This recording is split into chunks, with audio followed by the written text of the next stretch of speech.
लड्डू गोपाल छठी। लड्डू गोपाल की छठी पर क्यों लगाया जाता है कढ़ी चावल का भोग, जानिए इसके फायदे और कैसे शुरू हुई ये परंपरा। लड्डू गोपाल छठी भोग। जन्माष्टमी के बाद लड्डू गोपाल की छठी मनाई जाती है।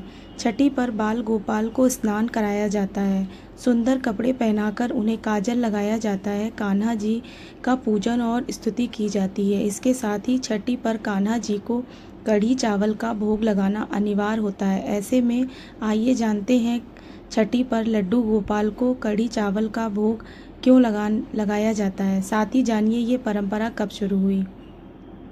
छठी कृष्ण 2025। लड्डू गोपाल की छठी का त्यौहार बड़े ही धूमधाम से मनाया जाता है। चूँकि भक्तगण लड्डू गोपाल की बाल स्वरूप पूजा करते हैं, इसलिए उसी भाव के साथ उनकी छठी मनाई जाती है। क्योंकि बच्चे के जन्म के बाद भी छठी मनाई जाती है।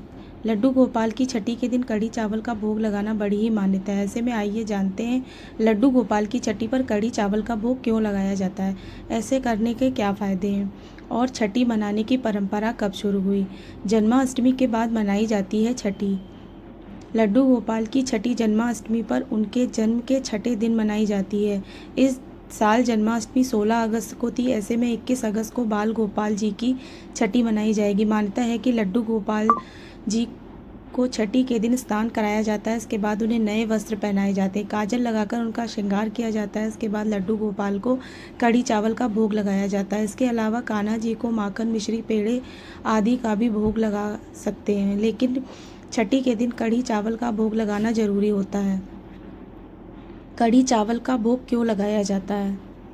लड्डू गोपाल की छठी पर कढ़ी चावल का भोग लगाने की मान्यता है, लेकिन कढ़ी साफ सफाई के साथ बनाई जाती है। लहसुन, प्याज का इस्तेमाल नहीं किया जाता है। दही, हल्के मसाले और बेसन से कढ़ी बनाई जाती है। दही, बेसन सात्विक भोजन की श्रेणी में आते हैं। इसके साथ ही भगवान कृष्ण को दही, मक्खन, कढ़ी काफ़ी प्रिय है। माना जाता है कि इस सात्विक भोजन से शीतलता मिलती है और सुपाच्य और पौष्टिक होता है। ऐसे में बाल स्वरूप लड्डू गोपाल को इसी भोजन का भोग लगाया जाता है। छठी को लेकर मान्यता है।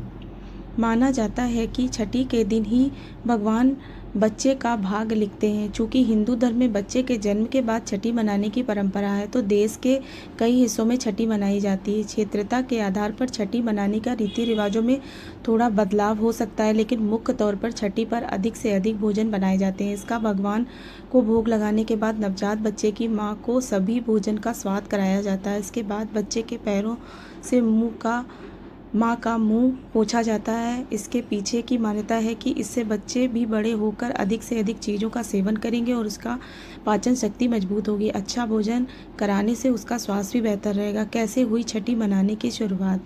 हिंदू धर्म में जन्म से लेकर मृत्यु तक 16 संस्कार किए जाते हैं। बच्चे के जन्म के छठे दिन छठी मनाई जाती है, वहीं कहीं कहीं बरही मनाई जाती है। माना जाता है कि छठी मनाने की शुरुआत त्रेता युग में भगवान राम के जन्म से हुई थी। इसकी वजह से यह कि बच्चे के जन्म के बाद उसकी शुद्धि करानी जरूरी होती है। ऐसे में छठे दिन बच्चे को स्नान कराया जाता है, उसे काजल लगाया जाता है और उसके लंबे और स्वस्थ जीवन की